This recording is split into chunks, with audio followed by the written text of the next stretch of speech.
Assalamualaikum warahmatullahi wabarakatuh. Perkenalkan, nama saya Muhammad Aditya Pratama, NPM A1H021011.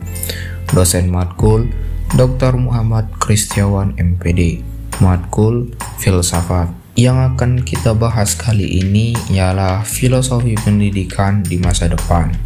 Apa itu pendidikan di masa depan? Bagaimana filsafat pendidikan di masa depan? Mengapa filsafat pendidikan berubah di masa depan? Yang pertama yaitu filsafat pendidikan. Salah satu aliran dalam filsafat yang dipergunakan dalam penanganan problematika pada pendidikan, yang mana filsafat ini dapat membantu dalam penentuan pengembangan peserta didik.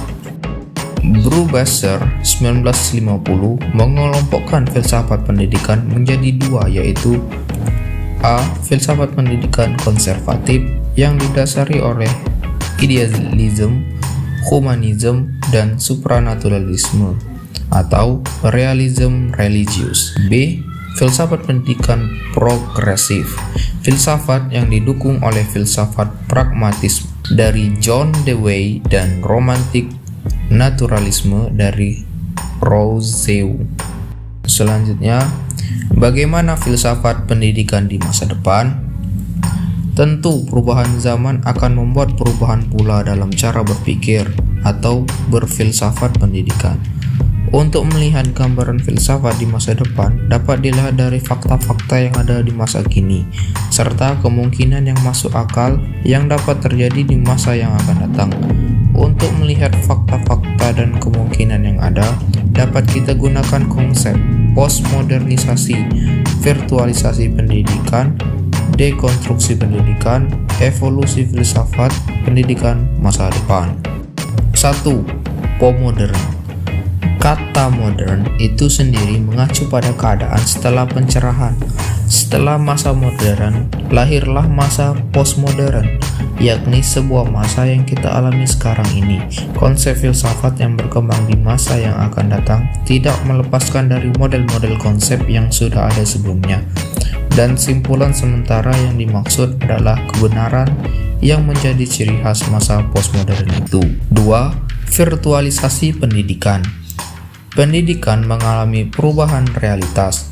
Perkembangan teknologi memaksa penyelenggaraan pendidikan yang tidak hanya dilakukan di kelas, bahkan pendidikan tanpa ruang.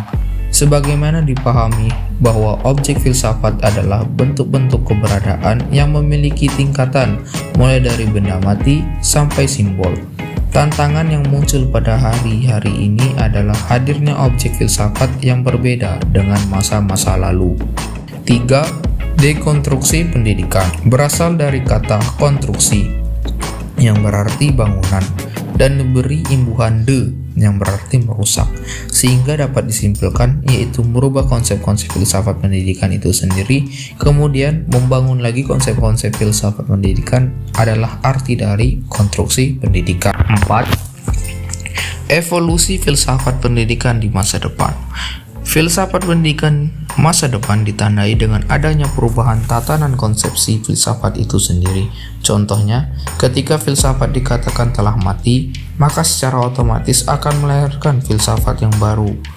Klaim matinya filsafat itulah yang disebut sebagai konsepsi filsafat yang bereaksi terhadap konsepsi-konsepsi filsafat sebelumnya.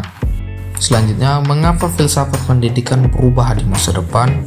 Filsafat itu sangat fleksibel terhadap perubahan dan bersifat terbuka. Hal tersebut terjadi karena sudah menjadi naluri manusia untuk selalu menginginkan perubahan-perubahan dalam hidupnya. Manusia tidak ingin hanya menerima satu macam keadaan saja, tetapi juga berkeinginan memiliki keadaan lain yang tidak sama dengan masa sebelumnya. Begitu juga sama halnya dengan filsafat pendidikan yang akan selalu berubah sesuai dengan perkembangan zaman. Hal inilah yang membentuk pola pikir atau filsafat juga berubah mengikuti kebutuhan sesuai dengan perkembangan. Sekian dari saya, terima kasih. Wassalamualaikum warahmatullahi wabarakatuh.